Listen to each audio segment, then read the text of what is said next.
Radhe Radhe. This is Khushboo Rai and again welcome back to my channel. तो आज जो है मैं एक चीज़ डिस्कस करना चाहती हूँ जो कि अभी की जनरेशन में ना बहुत कॉमन हो चुकी है। एक टाइम पे इन सब चीज़ों से मैं भी काफ़ी निकल चुकी हूँ एंड मुझे ये चीज़ अभी समझ में आ रही है कि उस टाइम पे मैं अपनी मेंटल हेल्थ के साथ कितना खेल रही थी, कितना मैंने अपनी मेंटल हेल्थ को अफेक्ट किया था। तो आई गेस सबके साथ ये चीज़ होती है।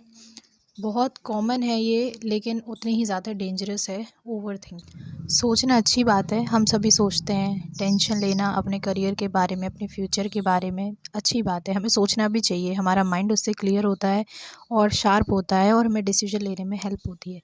लेकिन जब आपका वही सोचना हद से आगे बढ़ जाए, मतलब इतना हद से आगे बढ़ जाए कि वो आपकी मेंटल हेल्थ पर इफ़ेक्ट करने लगे, तो वो ओवर थिंकिंग होती है। और धीरे धीरे एंजाइटी, डिप्रेशन, स्ट्रेस, ये सब आपकी लाइफ का एक पार्ट बन जाती है और इससे निकलने में काफ़ी वक्त लग जाता है। और जो लोग नहीं निकल पाते वो अपना फ्यूचर तो बर्बाद करते ही हैं और साथ में अपना प्रेजेंट भी बर्बाद कर रहे हैं। ओवर थिंकिंग बहुत ख़तरनाक बीमारी की तरह है कि अगर टाइम पर आपने इसका इलाज नहीं कर पाया तो ये आपको फ्यूचर में और आपका प्रेजेंट दोनों ही बर्बाद कर देगी। ओवर थिंकिंग कम करने के बहुत से ऐसे वेज़ हैं। मेडिटेशन है, मेडिटेशन बेस्ट वे है। आप अगर मेडिटेशन करते हो, योगा करते हो, तो ये आपके माइंड को पीसफुल रखेगा और धीरे धीरे आपकी ओवर थिंकिंग है ये धीरे धीरे भी कम हो जाएगी। शायद मेरी वीडियो आप लोगों के लिए हो सकता है हेल्पफुल रहे। Okay listen, I am not any motivational speaker कि मैं उन लोगों की बराबरी कर सकती हूँ। लाइक उन लोग के जो वर्ड्स होते हैं वो ऑफ कोर्स आपको अंदर तक हील कर देते हैं, लेकिन मैं अपने एक्सपीरियंस से बता रही हूँ। क्योंकि हम लोग अब अपनी एज में हर बार या कभी ना कभी इस टाइम से गुजरते ही हैं। हम लोग अपने फ्यूचर के बारे में टेंशन लेते हैं, अपने पास्ट को लेके बैठे रहते हैं, तो इससे हमें ओवर थिंकिंग हो ही जाती है एंड सबकी लाइफ में आई गेस होता ही होगा। तो मैं सिर्फ अपने एक्सपीरियंस आपके साथ शेयर कर रही हूँ। मैं भी पहले काफ़ी ओवर थिंकिंग करती थी। लाइक ऐसा एक दिन नहीं जाता था तब मुझे स्ट्रेस ना हो या मैं ओवर थिंक ना करूं। और इस वजह से मैं कहीं ना कहीं खुद से भी काफ़ी कंफ्यूज हो चुकी थी, कॉम्प्लिकेटेड हो चुकी थी बहुत। मुझे सही गलत में समझ में नहीं आ पा रहा था, कुछ समझ ही नहीं आ रहा था कि ये चल क्या रहा है। क्योंकि हमारा माइंड हम इतना उसे कंफ्यूज कर देते हैं, इतना कॉम्प्लिकेटेड कर देते हैं कि वो सही गलत में फ़र्क करना बंद कर देता है और हमें समझ में नहीं आता कि हमें क्या करना चाहिए और क्या नहीं करना चाहिए। और वो एक बात जिसने मेरी ओवर थिंकिंग को बिल्कुल ख़त्म कर दिया, वही बात मैं आप लोग के साथ शेयर करूँगी।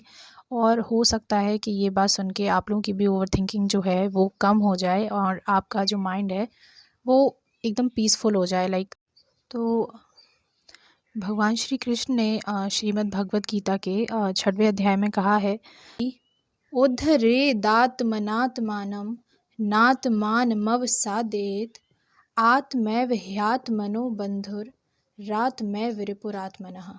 अर्थात जो हमारा मस्तिष्क यानी जो हमारा माइंड होता है वो हमारा दुश्मन और हमारा दोस्त दोनों हो सकता है। निर्भर इस चीज़ पे करता है कि हम उसे कैसा बनाना चाहते हैं। हम उसे अपना दोस्त बनाना चाहते हैं या हम उसे दुश्मन। समझे? नहीं आए समझ में? अभी समझाती हूँ। अगर हम ओवर थिंक कर रहे हैं तो हम अपने माइंड को अलो कर रहे हैं कि वो नेगेटिव थॉट्स सोचे, वो कंफ्यूज हो जाए, वो कॉम्प्लिकेट हो जाए और उसके बाद वो सही और गलत में जो है फ़र्क नहीं कर पाता। तो अगर वो कॉम्प्लिकेटेड हो जाएगा तो ऑफ कोर्स वो गलत डिसीजंस लेगा, कंफ्यूज रहेगा तो सही डिसीजन ले नहीं पाएगा। तो ओवरथिंक करना यानी कि अपने माइंड को आप अलो कर रहे हो कि वो नेगेटिव थॉट्स लाए आपके दिमाग में, आपके कॉन्फिडेंस को, आपकी शांति को, सबको आपकी हैप्पीनेस को एकदम ख़त्म कर दे।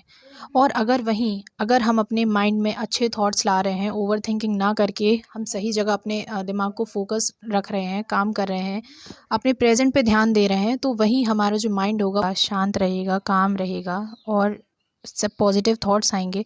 तो हम लोग कोई भी डिसीजन आराम से क्लियर डिसीजन ले सकते हैं और इतना कॉम्प्लिकेशन, इतना कन्फ्यूजन नहीं होगा हमारे दिमाग में। हर एक चीज़ बिल्कुल क्रिस्टल क्लियर हो जाएगी।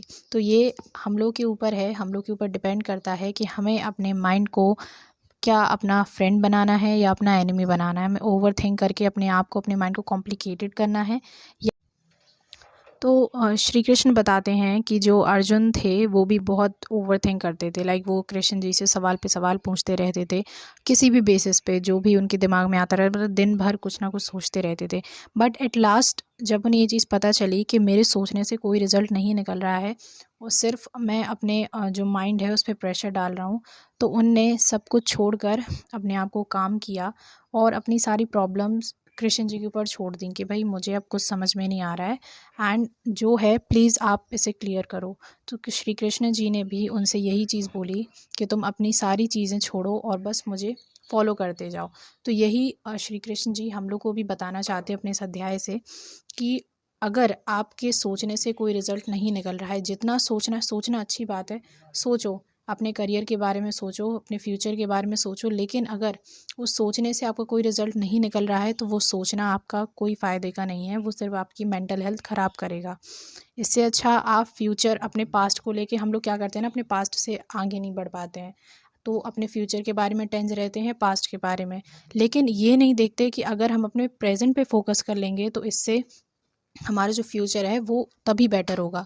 सिर्फ हम टेंशन ले लेके अपना पास्ट तो बर्बाद कर चुके हैं, फ्यूचर जो होगा सो होगा एंड प्रेजेंट भी हम लोग अपना बर्बाद कर देते हैं। तो इसलिए श्री कृष्ण जी यही कहते हैं कि आप सिर्फ अपनी मेहनत, अपने कर्मों पे ध्यान दो। अगर आपके कर्म, आपकी मेहनत ऑब्वियसली अच्छे होंगे तो रिज़ल्ट भी आपका वैसे ही आएगा।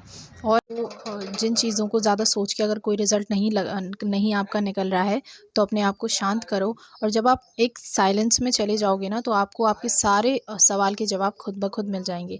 एक और एग्जांपल लेते हैं, क्योंकि हम लोग स्टूडेंट रह चुके हैं तो ये उस पॉइंट ऑफ व्यू से अच्छे से समझ में आएगा।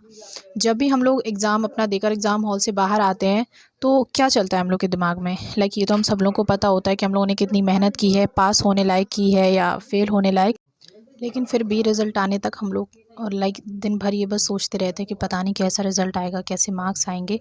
तो क्या आपके सोचने से वो रिज़ल्ट चेंज हो जाएगा? अरे रिज़ल्ट तो वैसे ही आएगा ना, जैसे आपने मेहनत की होगी, जैसा आपने पढ़ा होगा, जैसा उसको टाइम दिया होगा, तो रिज़ल्ट तो आपका वैसे ही आएगा। लेकिन फिर भी हम ये चीज़ ना सोच के हम बस ये चीज़ सोचते हैं कि पता नहीं रिज़ल्ट कैसा आएगा। हम ये सोचते ही नहीं है कि जैसी हम लोगों ने मेहनत की होगी रिज़ल्ट भी तो उसी पर ही बेस्ड होगा। तो ऐसे ही हमारी लाइफ में भी हमारा फ्यूचर जो है, हमारे जो रिज़ल्ट, एक तरह से अगर हम बोलें कि जो हमारा आने वाला फ्यूचर होगा वो हम लोग की प्रेजेंट की मेहनत पे, प्रेजेंट के कर्मों पर बेस्ड होगा। तो हम ये टेंशन लेके, ये ओवर थिंक करके ना करके ये अपने प्रेजेंट पर फोकस करें तो ऑफ कोर्स हमारा फ्यूचर तो ऑलरेडी ब्राइट है ही, हमें क्यों ओवर थिंक करना है इतना। तो जब मुझे ये बात समझ में आ गई तो उस दिन से मेरी ओवर थिंकिंग जो है पहले से बहुत कम हो गई। लाइक और एक पॉजिटिव एनर्जी मैंने अपने अंदर फ़ील करी है। जब भी मैं ओवर थिंक मुझे होता है या मैं किसी चीज़ के बारे में ज़्यादा टेंशन होती है तो बस यही चीज़ मेरे दिमाग में आ जा कि आपको भी ये चीज़ समझ आ गई होगी। और अगर ये बात आपको समझ आ जाएगी, जितना जल्दी आप ये बात समझ जाओगे आपकी ओवर थिंकिंग भी उतना ही जल्दी कम हो जाएगी। एंड होप्स हो ये वीडियो आप लोगों के लिए हेल्पफुल रही हो। लाइक मैं कोई मोटिवेशनल स्पीकर तो नहीं हूँ कि मैं आप लोगों को ऐसे अब बड़ी बड़ी बातें कह के मोटिवेट करूँ, या ज़रूर आई वांट इज़ कि मैं आप लोगों के साथ अपना एक्सपीरियंस शेयर करूँ, क्योंकि हम लोग को कहीं ना कहीं ये पता होता है कि भाई कौन कैसे लाइफ से गुजर रहा है। एंड आजकल अगर देखें तो ये ओवर थिंकिंग वर्ड बहुत ही ज़्यादा नॉर्मल हो गया है। आजकल हर कोई जो है इस चीज़ से जूझ रहा है। लोग इतना ज़्यादा सोचने लगे हैं, लाइक अपने पास्ट को भूल नहीं पाते, अपने प्रेजेंट के बारे में इतना सोच रहे हैं, लेकिन बस एक गलती ये कर रहे हैं कि अपने प्रेजेंट पे ध्यान नहीं होगा। तो मेडिटेशन तो बेस्ट चीज़ है, करो ही करो। ऐसा नहीं है कि आपको बहुत ज़्यादा टाइम लेना है उसके लिए, सुबह आप इसको 15-20 मिनट के लिए या आधा घंटा के लिए भी करो, वो बहुत है। एंड आपको दिन भर ये आपके माइंड को रिफ़्रेश रखेगा एंड आपकी धीरे-धीरे जो है कि धीरे-धीरे कम होने लगेगी। आपका माइंड जो है वो पीसफुली काम करेगा, शांत रहेगा। Okay, so that's it for today video and मिलते हैं अगली वीडियो में। And comment down and thank you so much. Bye bye.